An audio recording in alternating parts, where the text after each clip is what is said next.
Hey, what's going on, guys? It's King Andy here, and welcome to episode 6 of the Clash Cup podcast. As always, I'm joined with Yo, Destiny. what's How's it up, going, Andy? Destiny? Thanks for having me on again. And this week, I also have on Caillou from Electric Esports. Not What's up, man? much. Thanks for having me on. Excited to be on this podcast for the first time, and let's get this party started, I guess. Yeah, I'm glad to have both of you on. So, today's podcast is going to be a good one, but before we get into today's topics, let's take a look at the final standings of the regular season. So, for Group A, we had Undefined finishing first, then we had Instinct NA, then Blitz and Funny Bones, and those are the 4 teams making playoffs. For Group B, we have Rising Sun Alpha, Evolve, Ulti, and Intellectuals. And for Group C, we have EGS, Turn, Rising Sun Beta, and Electric. So do you guys have any surprises on the teams that made playoffs? For Group A, like I always said, it was going to be this top 4 that was going to make it, and obviously I wasn't wrong. Like these top 4 teams are the most dominant teams in Group A, so Group A didn't surprise me. Rising Sun was interesting because I mean not Rising Sun. Group B, I thought Midwinter was kind of the surprise that they dropped out. Because I expected them to be in the top 4, but obviously since they dropped out, that wasn't the case. Other than that, though, the 4 teams that are there aren't like super surprising. Because they have stacked rosters and everything. Instinct DU did cut it close though, even though they had that great start. But again, some DQs that got along in the way and some roster problems caused them to drop. And for Group C, I'm not really like PRG. Kind of surprised me actually that they dropped out. I thought PRG was going to be top 4, but they dropped out closer to the end of the season, so that was a little bit surprising. But other than that, Tiern had a slow start. I still said earlier though that they were going to make top 4.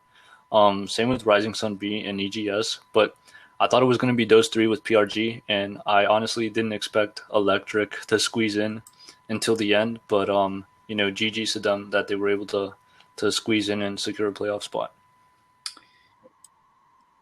Yeah, They barely made it in. It was because of Shahid versus that was crazy. Easy.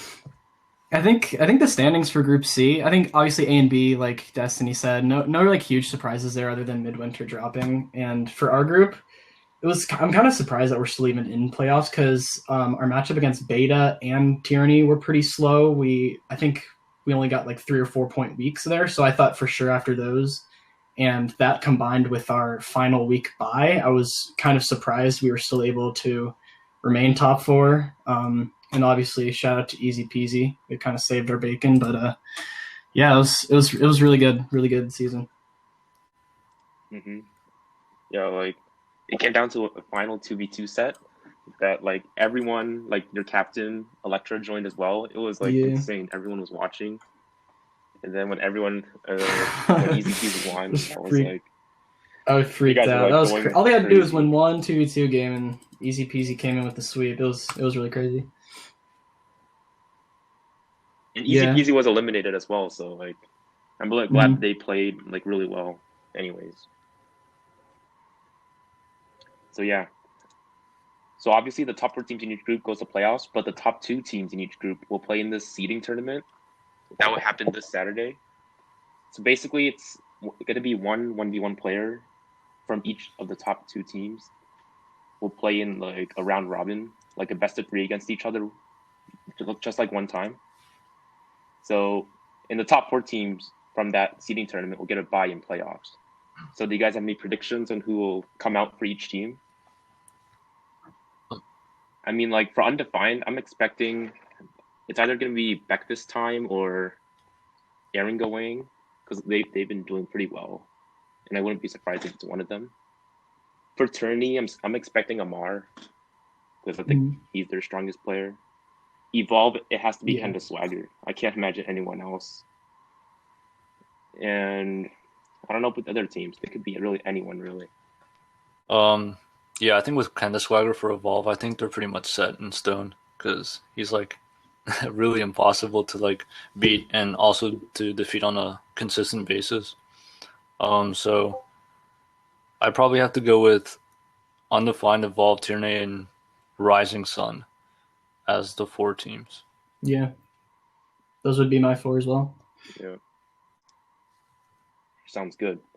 So let's go ahead and talk about some more interesting topics about this video. So we obviously the regular season ended, and we've had a lot of great performances by a lot of different players.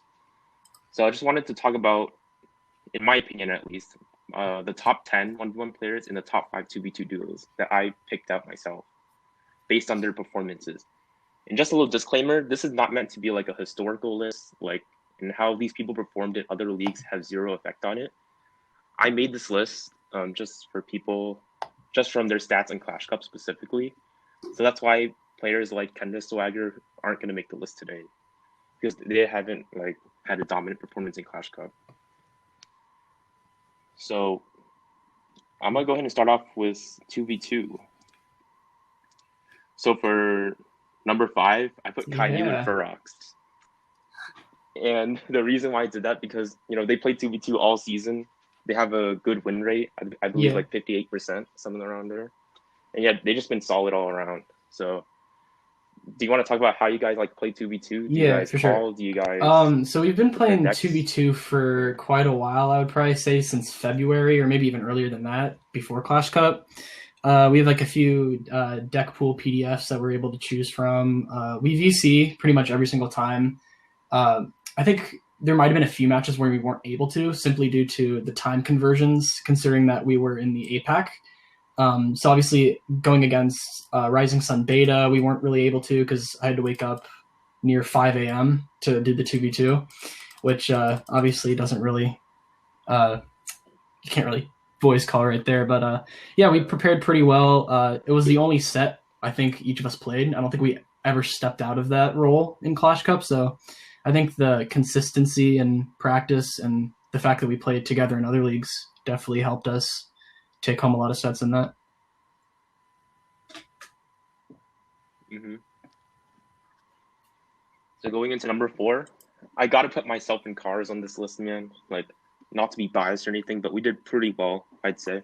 We've only lost to Oso, but Oso had a really strong 2v2, and we tried using different decks. We tried using Expo, but it didn't work out.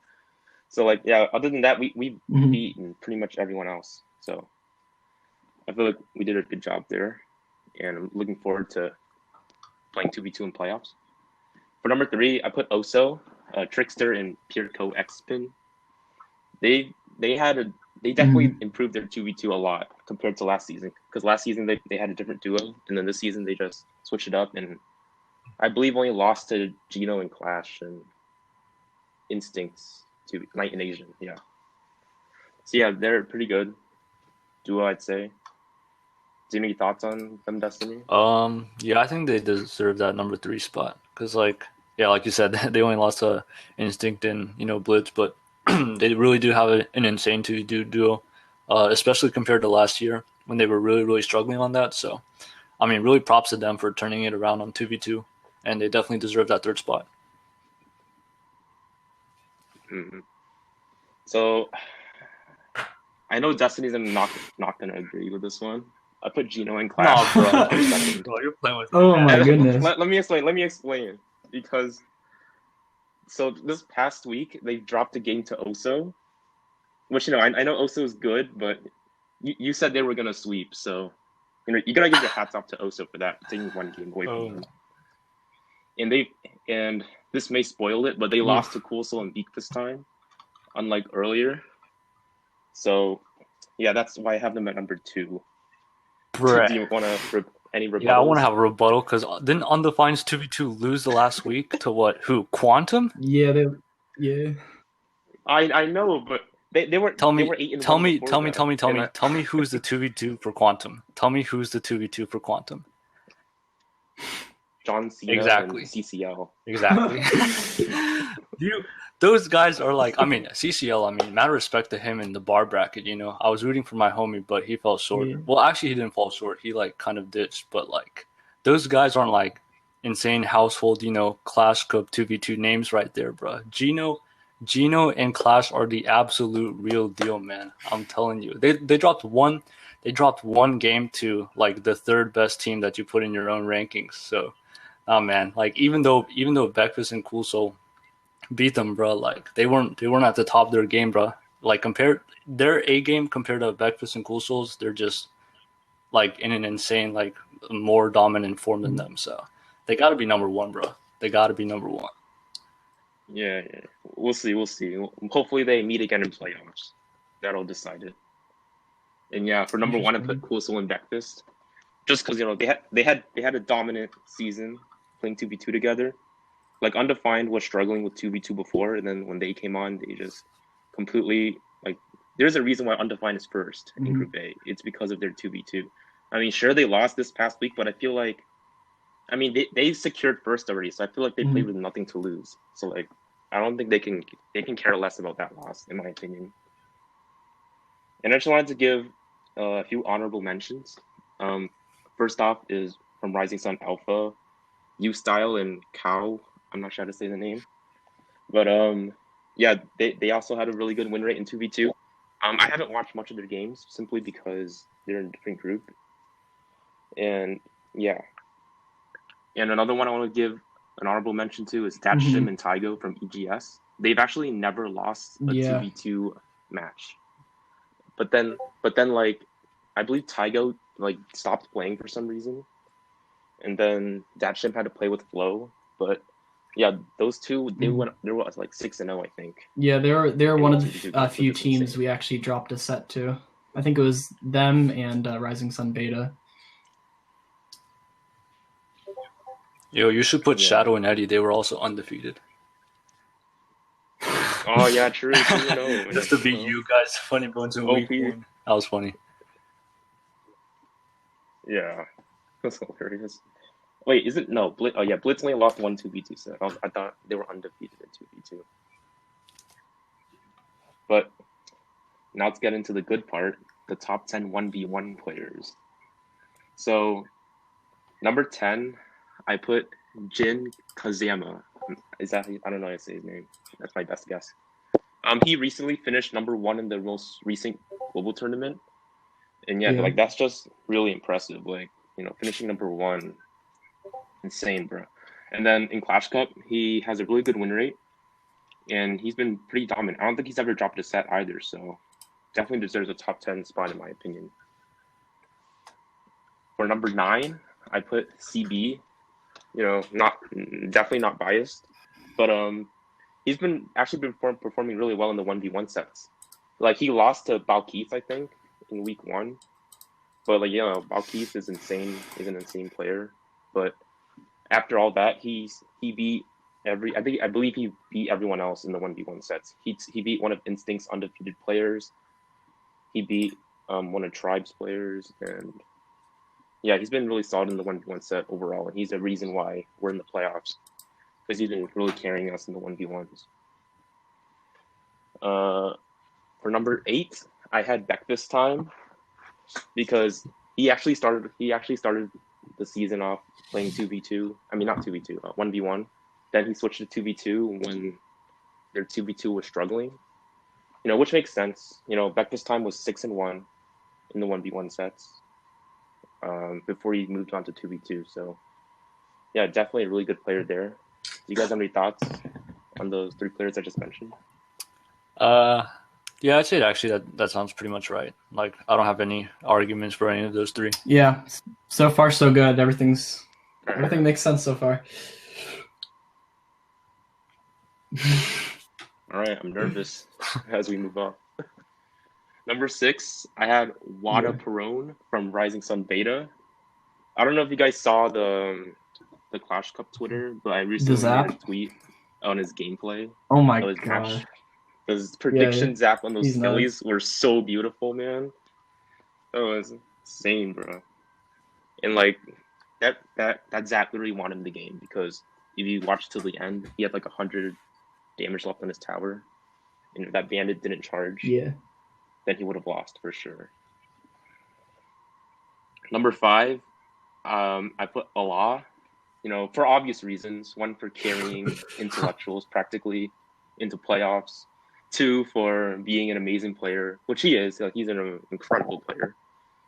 But yeah, people think he's a Lava Hound one trick, but he can play a lot of decks, and I think going into playoffs, he's definitely gonna show everyone that he's really versatile. For number 4, I gotta put the King of the Hill god, Surgical J. He didn't get a sweep right away. He usually starts off the season with a sweep, but he got 2 wins against Undefined. He got 2 wins against Blitz. He got 2 wins against Tribe, and he got 2 wins against Lucio. So he was like 1 game away from sweeping 4 weeks in a row. Like, that's just like, he's really consistent in that King of the Hill set. I'm very confident he's always gonna get like at least 1 win. Like, I don't know what it is about King of the Hill, but he's just really good at it. And then recently he just swept Oso, and then he swept Synergy. So my man's been killing it. Hopefully he continues his streak going into playoffs. For number 3, from Blitz, I put Eddie. And Eddie has been performing so well, man, so well. Destiny, you can probably tell us a little more about him, but he's been performing really well in the 1v1 sets, like, specifically. Yep, I mean, I don't know, man. He's just really, really good. Like, especially down the second half of the season, he's just really been performing well. He's just like been solid and stable. I always say that Team Liquid experience always helps, but like I said, Eddie's just a really good versatile player, and you can just pretty much count on him just to get the job done, whenever and wherever. So, I mean, really, really good, and yeah, I think he definitely deserves that number 3 spot. It's been pretty solid. For number 2, from Instinct NA, I put Darian. Darian has been performing extremely well. He's only ever lost 1 set, I believe. But yeah, he's at the top of the charts, as far as 1v1 goes. I'm excited to see him going into playoffs. I believe he got benched this past week. I'm not sure why. Against Tribe. Yeah, he didn't play at all. So curious to see what happened there, but hopefully he makes an appearance in playoffs, gets some wins for his team. Like, he's definitely one of Instinct's best 1v1 players, I'd say. And then, before we get to number 1 here, I just wanted to give a few honorable mentions. First off is Plan B. Plan B was the first one to take out Quasim, as Destiny predicted. Yeah, but the reason why I didn't put him on the list, I considered it, but his team didn't make playoffs, and I wanted to make the list based on teams that made playoffs, so we can look, like, keep an eye on them going into playoffs. So yeah, Plan B is definitely a GOAT. He's the first one to defeat Quasim, and yeah, he's just a really good player all around. Another one is Balkeith. Balkeith has a really strong performance at the start of the season, at least, but then kind of went on a little, I wouldn't say tilt, but like a losing streak later on in the season. Like, I don't know what's happening with him. He's definitely playing well, but not as well as he was since the beginning. Like, do you know what's happening, Destiny? It's because we stopped Royal APIing his opponents and giving him an advantage. Oh, no, I'm kidding. I'm kidding. Like, his opponents played well, and I don't know. This might just be like a small, like, downfall. Well, I wouldn't even really call it a downfall. Just like a series of bumps and bruises. But I think he'll just come back to his form in the playoffs again. But we'll see. Yeah, I hope so. Like playoffs is all that really matters, and if you can come through. And I believe you guys added. Oh yeah, bro. He's actually a really good player. OP. So if Gino and Clash does this thing in 2v2, and then Ivan does this thing in 1v1, and Balkeith can come through, then I don't see you guys losing to anyone, honestly. OP. All right. And for number 1, actually no, I didn't. I wanted to give someone else an honorable mention. Shamix. Oh yeah. He's also a really good player, especially in King of the Hill. He clutches up for Blitz like a lot. This past week was unfortunate because he got hard countered, but in the first week against Funny Bones, he reverse swept our team. I believe he swept a few other teams as well. But yeah, Shamix is definitely a solid King of the Hill player. So for number 1, I put Quasim. You guys probably saw that coming. But the dude was 12-0. I mean, no, not 12-0, 10-0 at one point. Recently took a loss to Plan B, but like, dude's been killing it in the 1v1 sets.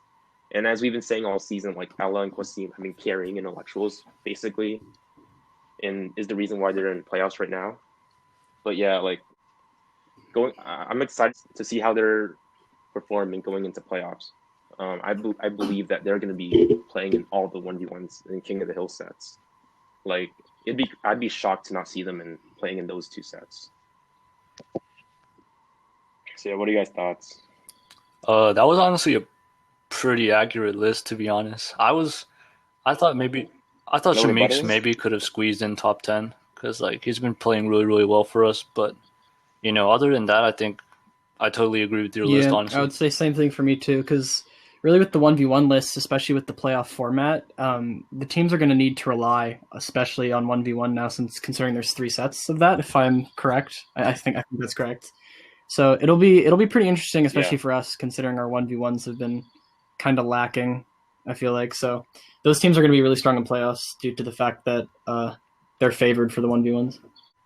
Yeah, and me and Destiny talked about this before, but like we don't know how well Ella and Quasim will play like under pressure, like them having to carry every single King of the Hill, carry every single 1v1. Because like in theory, like if they lose a 2v2 and lose their other 1v1, they can still like technically carry them all the way to the finals. But like how difficult is it? Because like King of the Hill in the finals is 5v5, and if intellectuals are just relying on those 2 players, like it could be like difficult. Like, but like we've seen Ella and Quasim sweep in King of the Hill like no problem. So I don't think it's gonna be a problem, but we'll see. So yeah, that's everything I wanted to talk about this week. Do you guys have any final thoughts before we wrap up here? No, I actually got no final thoughts for this one. Oh, what happened to your prediction? My predictions? Well, I could have, helped my team up with some wins, but I was busy doing homework during that time, so, my gameplay was a little bit lackluster, I might say, but I mean, things happen. Yeah, true. Yeah, well, I mean, like, we don't have any there's no playoff schedule already set out because of the seeding, so I can't really make predictions on team versus team because nothing has truly been sent out yet. So I guess we'll just wait and see. Yeah, we'll have that out soon. And playoffs should be really close. Really excited to see how the drawing turns out. Who wins the seeding? I think the other matchups are random, other than the 2 first-round buys or the 4 first-round buys. So should be really good playoffs. Excited to see who comes out on top. Alrighty, same here. So that's going to do it for this video, guys. I'll have Caillou's and Destiny's Twitter in the description, as well as Destiny's YouTube channel, as he always tells me to put down. Subscribe to Destiny.